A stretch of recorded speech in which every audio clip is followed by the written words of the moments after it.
లావణ్య ఇలా అడుగుతున్నారు, మా పాపకి ఏజ్ 10 years, తనకి ఈ మధ్యనే ఐసైట్ వచ్చింది, ఫుడ్లో ఏమైనా మార్పులు చేసుకోవాలా తెలియజేయండి.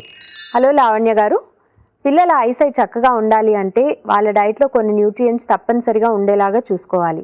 ఫ్రెష్ ఫ్రూట్స్ అండ్ వెజిటబుల్స్ వాళ్ళ డైట్లో తప్పనిసరిగా ఇంక్లూడ్ చేయాలి. ఆకుకూరలు కూడా వారంలో కనీసం 3 నుంచి 4 రోజులు తప్పనిసరిగా ఇంక్లూడ్ చేయాలి. అంతేకాకుండా ఎక్కువసేపు స్క్రీన్ టైం ఉండటం కాకుండా ఫిజికల్ యాక్టివిటీ కూడా ఉండేలాగా చూడాలి. omega-3 ఫ్యాటీ యాసిడ్స్ ఎక్కువగా ఉండేటువంటి నట్స్ అండ్ సీడ్స్ వాళ్ళ డైట్లో ఇంక్లూడ్ చేయాలి.